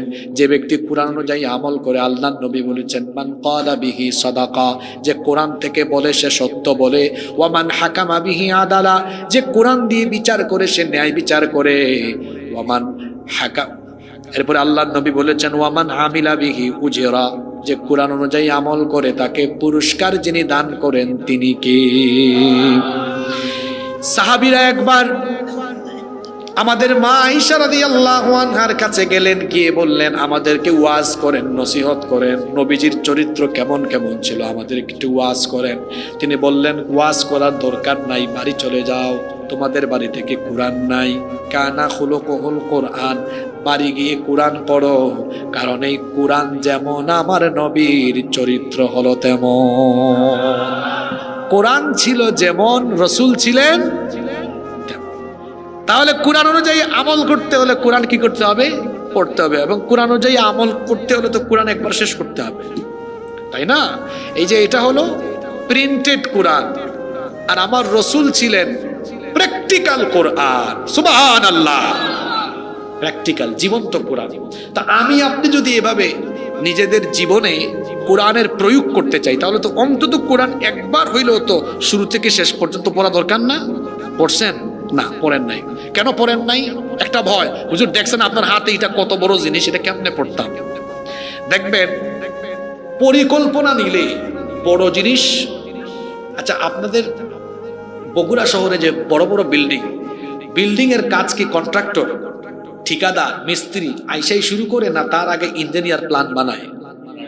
ইঞ্জিনিয়ার প্ল্যান বানায় যে এইটা কত স্কয়ার ফিটের হবে, কোন রুমের সাইজ কত হবে, ভীম কেমন হবে, তারপর এটা পাইলিংটা কেমন হবে, পিকাশ পাইল হবে না একেবারে আপনার পাইলিং এর তো অনেকগুলা ধরন আছে। তারপরে কোন দিকে ডাইনিং রুম, কোন দিকে ড্রয়িং রুম, কোন দিকে কিচেন, কোন দিকে আগে একটা কি করে প্ল্যান করে, ডিজাইন করে, ড্রয়িং করে, এটা পাস করে, তারপরে কাজ আরম্ভ করে। এই যে এত বড় কোরআন দেখেই ভয় পাচ্ছেন, আগে একটা প্ল্যান পাস করেন না, দেখবেন কত সহজ। এটা প্ল্যান দিয়ে দিই, কত সহজ। চলেন আমার দিকে তাকান, প্রতিদিন যদি কোরআনের 5 আয়াত পড়েন, কয় আয়াত? অর্থ সহ পড়বেন, এটা থেকে না, এইটা দিয়া পড়লে আপনি বুঝবেন না। আমি 5টা তাফসীরের নাম বলি, এগুলো বাজারে বাংলা পাওয়া যায়। তাফহিমুল কোরআন, তাফসীর ফি জিলালিল কোরআন, তাফসীরে জালালাইন, মারিফুল কোরআন, তাফসীর ইবনে কাসির, এগুলো বাংলা অনুবাদ করা আছে। 2,500-3,000 টাকা হইলে এক সেট তাফসীর কিনে বাড়িতে রাখতে পারবেন। প্রতিদিন 5 আয়াত অর্থ, আর নিচে দেখবেন টিকা সহ ব্যাখ্যা লেখা আছে। 5 আয়াত পড়তে সময় লাগবে 15 থেকে 20 মিনিট। 5 আয়াত করে প্রতিদিন পড়লে পুরা কোরআন পড়তে সময় লাগবে 4 বছর। ক্যালকুলেটরে হিসাব মিলায় বলতেছি, কয় বছর? 5-এর জায়গায় যদি ডেইলি 10 আয়াত করে পড়েন সময় লাগবে। কেউ যদি 10-এর জায়গায় 20 পড়তে পারেন সময় লাগবে। দেখছেন কত সুন্দর পরিকল্পনা? হ্যাঁ, এই পরিকল্পনা যদি নেন, আগামী বছর যদি এই মাহফিল হয়, আগামী বছরের আগে এখানে বহু শ্রোতা থাকবে যারা একবার কোরআন পড়েছে। আমার দেশে বহু বক্তা আছে যারা এখনো পুরা কোরআন না 1/3 অর্থ পড়তে পারে নাই। অনেকে তো আছে দেখা দেখি এখন নেমে গেছে, দেখা দেখি নেমে গিয়েছে। ওই যে বললাম, আমরা একাডেমিক লাইন থেকে উঠে আসা মানুষ, অনার্স মাস্টার শেষ করে তাফসীরের উপর পড়াশোনা করে তারপর কোরআনের ছাত্র হয়ে মানুষের সামনে একটু কোরআন বলার চেষ্টা করে। এখন অনেকে আছে মুশন ফুসন করে আইসাই নেমে যায় না। আমরা আসছি কিভাবে? আমার জীবনে প্রথম আমি বক্তৃতা করেছি ছাত্র থাকাকালীন জুমার নামাজে, আর ছাত্র জীবনে মানুষ বয়ানে দিত আসরের টাইমে। তারপরে একটু প্রমোশন হয়েছে। যখন মাস্টার শেষ হইলো দেখলাম মানুষ একটু মাগরিবের টাইমে দেয়। তো মাগরিবের টাইমে দেওয়ার পরে কিছুদিন পর মানুষ আর একটু প্রমোশন দিচ্ছে, কয় না এরা এসার পরে দাও। তো এসার পরে করতে করতে কিছুদিন পর আরেকটু প্রমোশন, কয় না এরা রাতে মূল টাইমে দাও। তো এভাবে আপনি উঠে আসবেন, এভাবে আপনি উঠে আসবেন। উস্তাদদের দোয়া নিবেন, উস্তাদদের সুহবতে চিরকাল থাকবেন। মনে রাখবেন, মুরব্বী যান নাই, উস্তাদদের সোহবত যান নাই, এই ব্যক্তি যে কোনো সময় পথভ্রষ্ট হয়ে যেতে। তো বলছিলাম কুরআন অনুযায়ী আমলের কথা। আমল করতে হলে তো পড়তে হবে, পড়তে হবে, আমাদের পড়ালেখা পড়াতে হবে। একটা সিলেবাস দিয়ে গেলাম, দেখি তো কে মনে রাখছেন। প্রতিদিন 5 আয়াত করে পড়লে কয় বছর? 10 আয়াত করে পড়লে, 20 আয়াত করে পড়লে। নাও টেক ইউর ডিসিশন, আপনি সিদ্ধান্ত নেন আপনি কয় আয়াত পড়বেন। 20 আয়াত করে পড়তে পারবেন? আচ্ছা, আবেগে হাত তোলার দরকার নাই, দেখি তো 20 আয়াত পড়ে পড়তে পারবেন, সিদ্ধান্ত নিতে পারবেন এমন কয়জন আছেন? আবেগে তুলিয়েন না। আচ্ছা আচ্ছা, একজন পাইলাম। 10 আয়াত করে পারবেন? আচ্ছা, আরো কয়েকজন। 5 আয়াত করে? আচ্ছা, আপনাদেরকে শুকরিয়া, আপনারা চুজ করেছেন 5, 10, 20। বাকি যারা আছে এরা কোন পার্টি? এটা আমারে বলেন, তারা কি 20-এর উপরে? আচ্ছা, আমার মনে হয়, শোনেন, আমি কাউকে লজ্জা দিব না, আমি বুঝতে পেরেছি বাকিরা তিলাওয়াত জানেন না। তো আপনাদের জন্য কি আমাদের পদক্ষেপ নেওয়া উচিত না? এই যে ওনারা পদক্ষেপ নেবেন, আপনারা কোরআন শিখবেন। দেখছেন, আমরা খালি বছরে একদিন চিল্লাইয়া লাফাইয়া গান গায়া গজল গায়া আর আজান দিয়া মাহফিল শেষ করে চলে গেলে আমার এই ভাইগুলোর কি হবে যারা এখনো কোরআন শিখলো না? কি হবে বলেন? এজন্য আমি ধন্যবাদ জানাচ্ছি আপনাদেরকে, যে লক্ষ লক্ষ টাকা খরচ করে আয়োজন করলেন। 1 বছরে আপনারা কোরআন শিক্ষা কেন্দ্র চালাইলে সর্বোচ্চ 50,000 60,000 করেছে। আরে আপনাদের বগুড়ার মানুষ ধনী, এটা একজন দিয়ে দিবে। আছে কওমি মাদ্রাসায় আছে, কওমি মাদ্রাসা থেকে ঘোষণা করবেন আম জনতার জন্য আছে। আর আর মেয়েরা কি দুষ করলো? মহিলা মাদ্রাসা নাই, নতুন হচ্ছে। মেয়েদের শিক্ষা দরকার আরো বেশি। আমাদের ঘরের বউরা মেয়েরা যত বেশি দিন শিখবে, আমাদের ঘর তত বেশি জান্নাতি পরিবেশ হবে। সুবহানাল্লাহ। তবে আজকে থেকে আমার মনে হয় এখানে অনেক সিদ্ধান্ত নিয়ে নেওয়া মানুষ তৈরি হয়েছে। আপনারা কোরআন শিখবেন, কারা কারা শিখবেন দেখি তো।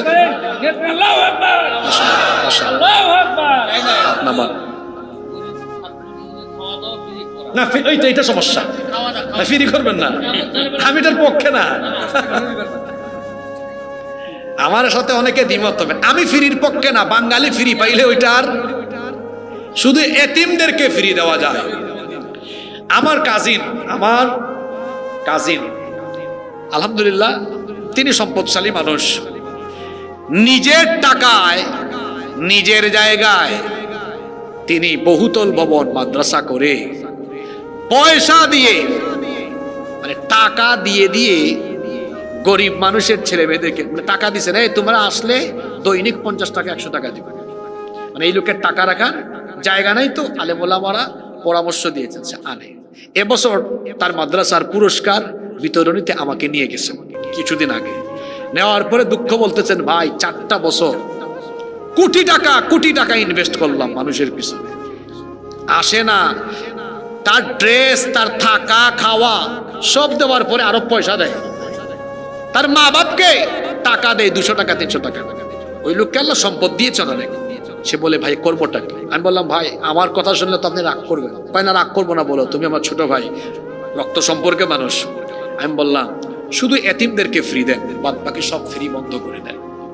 তিনি বললেন, মানুষ সমালোচনা করবে, কোটিপতি মানুষ 200 টাকা 100 টাকা ফি চায়। আমি বললাম, আরে বাদ দেন, 200 টাকা 100 টাকা ফি দিবে, ওইটা হুজুরদেরকে তো আপনি বেতন দেন, এই বেতনের বাইরে এ টাকা উনাদেরকে বোনাস দিবেন, ওনারা আরো বেশি মনোযোগ দিয়ে পড়াবে।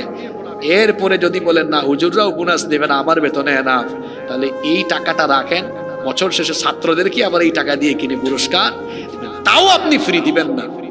গত মাসে আমারে জানাইলেন এক অসাধারণ টেকনিক দিয়ে গিয়েছে। ছাত্র কমছে ঠিক আছে, কিন্তু যারা আছে খুব মনোযোগ, এই কথাটা এমনি এমনি বলি নাই। আমাদের দেশের কওমি মাদ্রাসায় উলামা মাশায়েখ কি খেদমত করতেছেন, এটা অবদান ভোলা যাবে না। আমার দেশের কওমি মাদ্রাসায় অনেক খেদমত হয় ইলমের, এতিম মিসকিনদেরকে পড়াশোনা করানো হয়, এতিম মিসকিনের বাইরেও অনেককে ফ্রি পড়তে দেওয়া হয়, ফ্রি পাইয়া অনেকে মূল্যায়ন করেন। এজন্য আমি সকল ঘরানার মাদ্রাসাদেরকে অনুরোধ করব, ফ্রি বন্ধ করে দিন আপনারা। আর ফ্রি বন্ধ করার আরো একটা কারণ আছে, আমরা ফ্রি পড়াই দেখে জেনারেল ব্যাকগ্রাউন্ডের এরা আমাদেরকে দেখলেই গালি দেয়, লিল্লা খাওরা। ঠিক আছে কথা? আমি চিন্তা করেছি আপনারা আমার জন্য দোয়া করবেন। আমি এমন একটি প্রতিষ্ঠান তৈরির প্ল্যান নিয়ে আগাচ্ছি যেখানে পড়তে, ইংলিশ মিডিয়ামে পড়তে যে খরচ তার চেয়ে বেশি ফি এখানে লাগবে, সেই কোয়ালিটির শিক্ষা দেওয়া হবে। এই ছেলেটা অনর্গল ইংরেজিতে কথা বলবে, অনর্গল আরবিতেও কথা বলবে। এরকম প্রতিষ্ঠান তৈরি করেন, দেখবেন বড় লোকের সন্তানরা আসবে, তাহলে বলতে পারেন হুজুর গরিব মানুষ কি দোষ করলো। একটা প্রতিষ্ঠানে সবার ব্যবস্থা রাখবেন, বড় লোকদের ব্যবস্থাও রাখবেন, মিডিয়াম যারা আছেন মধ্যবিত্ত তাদের জন্য রাখবেন, এতিমের ব্যবস্থাও রাখবেন। একদম ফ্রি করা যাবে, ফ্রি করলে অসুবিধা আছে। যাই হোক, এখানে 3 ক্যাটাগরি পাওয়া গেল, 5 আয়াত, 10 আয়াত, 20 আয়াত। যারা হাত তুলেন নাই তারা কোরআন শিখবেন, তাদের জন্য ব্যবস্থা করে দেওয়া হবে ইনশাআল্লাহ। আপনাদের মনে বেশি কষ্ট হচ্ছে, তাইলে এই যে 6টা হকের কথা বললাম, আমাদের উপর কোরআনের 6টা হক, 7, 8, 9, 3টা আছে আর বাকি 7। দেখেন, আপনি কোরআন শিখলেন, পড়েন, তিলাওয়াত করেন, বুঝলেন, আমল করেন, দায়িত্ব কি শেষ? প্রথম 6টা বলেছি ব্যক্তি পর্যায়ের আমল, এবার 7 থেকে শুরু হবে সামষ্টিক। 7 দায়িত্ব শেষ নয়। কোরআন শিখেছেন, বের হয়ে যেতে হবে, মানুষকে কোরআনের পথে আহ্বান করতে হবে। সুবহানাল্লাহ। ওয়ালতাকুম মিনকুম উম্মাতুন ইয়াদউনা ইলাল খায়রি ওয়া ইয়া'মুরুনা বিল মা'রুফি ওয়া ইয়ানহাউনা আনিল মুনকার ওয়া উলাইকা হুমুল মুফলিহুন। তোমাদের মধ্যে, তোমাদের সমাজে এমন একটা দল থাকবে, যেই দল অমুক নেতা অমুক দলের পক্ষে মানুষকে ডাকবে না, তারা মানুষকে ডাকবে কার দিকে? আল্লাহর দিকে ডাকবে, আর বলবে কোরআন অনুযায়ী সৎ কাজের আদেশ, অসৎ কাজের নিষেধ, এগুলো বাস্তবায়নের জন্য একটি কোরআনিক দল গঠন করে আল্লাহর জমিনে কোরআনের আইন প্রতিষ্ঠার জন্য কাজ করবে যারা, আল্লাহওয়ালা কোরআনওয়ালা মানুষ হলো তারা। এজন্য দেখেন না, কওমি মাদ্রাসা হোক, আলিয়া মাদ্রাসা হোক, সব পড়ার পরে তারা দল বানায়। আমরা এই দল, তাবলীগ আছে, হেফাজত আছে, কেউ আছে মানুষকে ইসলাহ করে, তাবলীগ ইসলাহ করছে, তাজকিয়ার কাজ করছে, জামাত, হেফাজত, চরমুনাই, বিভিন্ন দল আছে, তারা রাজনৈতিকভাবে ইসলাহের কাজ করে আল্লাহর আইন প্রতিষ্ঠার কাজ করছে। তাহলে বোঝা গেল কোরআন শিখলেই দায়িত্ব শেষ না, এবার এই কোরআন সমাজে, রাষ্ট্রে প্রতিষ্ঠার জন্য কাজ করা আপনার জন্য ফরজ। আপনি কি করছেন? আমার ভাই, তোমার ভাই, অমুক ভাই, তমুক ভাই। আর যারা কোরআনওয়ালা তারা বলে নারায়ে তাকবীর। স্লোগানের পার্থক্য দেখছেন? যারা কোরআনওয়ালা তারা কোনো ব্যক্তির চামচা নয়, কোনো নেতার চামচা নয়। কোরআনের দলের বাইরে যারাই আছে দেখবেন ওখানে নেতা আছে, চামচাও আছে। যুবকদেরকে বলে যাই, আপনার এই যৌবন আর তারুণ্য কারো চামচামিতে ব্যয় করবেন না। এই যৌবন কারো চামচামের জন্য দেওয়া হয় নাই, এই যৌবন দেওয়া হয়েছে আলেমুল আমাদের সাথে থেকে আল্লাহর জমিনে আল্লাহর কোরআনের রাজ কায়েম করার জন্য। যুবক ভাইরা আলেমদের সাথে আছেন না নাই? আল্লাহ কবুল করেন। 8 নাম্বার, কষ্ট হচ্ছে নাকি আপনাদের? 8 নাম্বার হলো কোরআন অনুযায়ী সমাজ, রাষ্ট্র পরিচালনা করা। আমার মসজিদে মাদ্রাসায় কোরআন থাকবে, এরকম যদি পার্লামেন্টের সেক্রেটারিয়েটে কোরআন থাকতো, যদি এমন হতো সৎলোকরা শাসন করতো, আল্লাহর আইন আছে, সৎলোকের শাসন আছে, সেখানে দেখা যাচ্ছে পার্লামেন্ট মেম্বার তিনি অত্যন্ত সৎ মানুষ, চুরি করে না, ডাকাতি করে না, জনকল্যাণে নিজেকে নিবেদিত করে, আর দেশের মধ্যে কোরআনের আইন কায়েম হয়ে গিয়েছে। এই সমাজে কোনো অশান্তি থাকবে? তাইলে কোরআনকে এই পর্যায়ে নিয়ে যাওয়া এটা কি আমাদের দায়িত্ব নয়? এটা কি আমাদের দায়িত্ব নয়? এটা আমাদের দায়িত্ব। 9 নম্বর হক হলো আজীবন এই কোরআনের সাথে লেগে থাকা। আজীবন কোরআনের সাথে।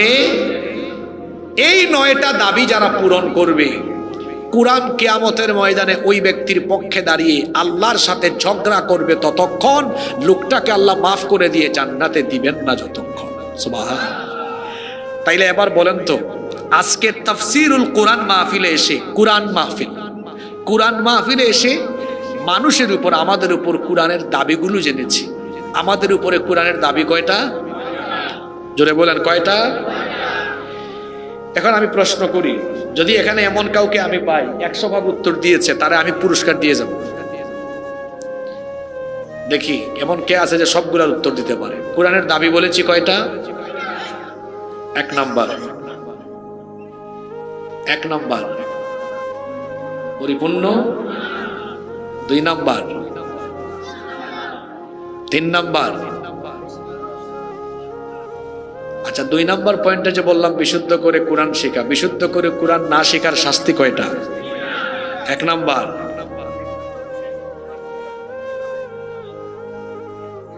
1 নাম্বার নামাজ হবে না, নামাজ বাতিল। 2 নাম্বার রাসূলের সুপারিশ। 3 নাম্বার আল্লাহর শাস্তি বরাদ্দ। কয়টা? আরো 3টা। জীবনে সুখ, 2 কবরে শাস্তি, 3 কিয়ামতে কি হয়ে উঠবে। আচ্ছা, এরপরে 3 নাম্বার হকের কথা কি বললাম? অধীনস্থদেরকে কোরআন শেখানো। 4 নাম্বার কোরআন পড়া এবং কোরআন শোনা। 5 নাম্বার কোরআন অনুযায়ী আমল করা। 6 নাম্বার মানুষকে কোরআনের দাওয়াত দেওয়া। 7 নাম্বার মাঝখান দিয়ে একটা ফালাই আসছেন, যথাসাধ্য কোরআন মুখস্থ করা। 8 নাম্বার কোরআনের রাজ কায়েমে চেষ্টা চালানো। 9 নাম্বার কোরআনের সাথে লেগে থাকা। তাহলে এই পয়েন্টগুলো সবাই তো বলতে পারেন নাই, বললে পুরস্কার পাইতেন। যাই হোক, মোটামুটি সামষ্টিকভাবে আমরা বলেছি, আলহামদুলিল্লাহ। তাহলে এই 9টা দাবি পূরণে আজকে কি আমরা সবাই সিদ্ধান্ত নিতে পারি? যদি সিদ্ধান্ত নিতে পারি, লক্ষ লক্ষ টাকা খরচ করে আজকের এই আয়োজন সফল হবে, সার্থক হবে ইনশাআল্লাহ। এই 9টি দাবি পূরণের সকল তৌফিক আল্লাহ আমাদের সবাই